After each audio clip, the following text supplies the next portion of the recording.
do I need this? Is this really like a thing that I should be using? If people are just getting into the industry, which is a lot of people who are probably like watching my channel are kind of like newer into the industry, kickstarting their careers, like why do design systems matter to them? Like, why should they start thinking about them now and not 10 years from now? Yeah, totally. I think it's important to talk about what kind of design system you're talking about. So a lot of the stuff that I talk about is when I talk about a design system is big software, package managed, version controlled, enterprise teams, like all of that kind of stuff. Do you need a design system like that? Not unless you work at a gigantic organization that has like thousands of people working there and you're managing, multiple or dozens or hundreds of digital products and things like that. If you don't do that, you don't need the kind of design system that I'm talking about.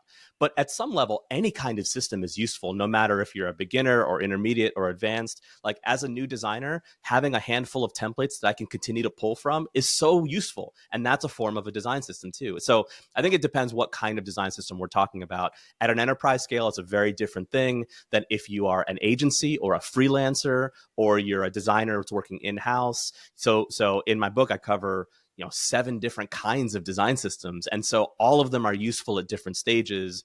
At the biggest, largest scale, that's the stuff that I tend to focus on. And so a lot of the book is about that. But I think systems exist and are useful at every level.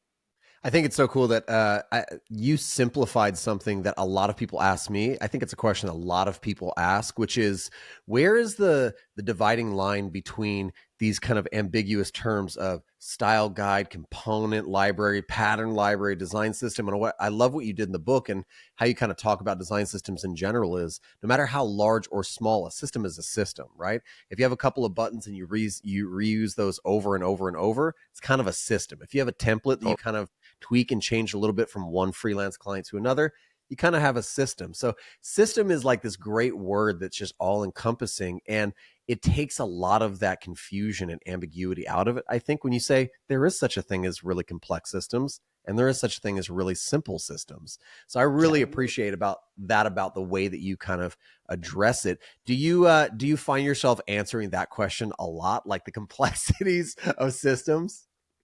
Every single time, because I think that's what like people don't know. So I think it's a good question, and it's everyone wants their version of material design. And it's like, sometimes you don't need material design. Sometimes you need like a Figma file with 4 things in it that you can just keep like copying and pasting from and using as like, I think there's a lot of words related in there, and I'm a word nerd. So, when an agency will come to me and say, do we need a design system? I'm like, not the same kind of design system that an in-house enterprise would need, but do you need boilerplates? Absolutely. Do you need SOPs? Absolutely. Do you need templates? Yes, for sure. And so all of those things are forms of systems.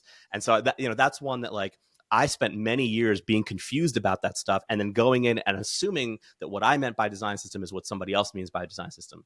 Now, what I've learned over many years and like some hardships is the first question I ask is I go, what kind of system are we talking about? Oh, what we're talking about is like a handful of stuff in Figma that we could reuse. Great, let's talk about that then.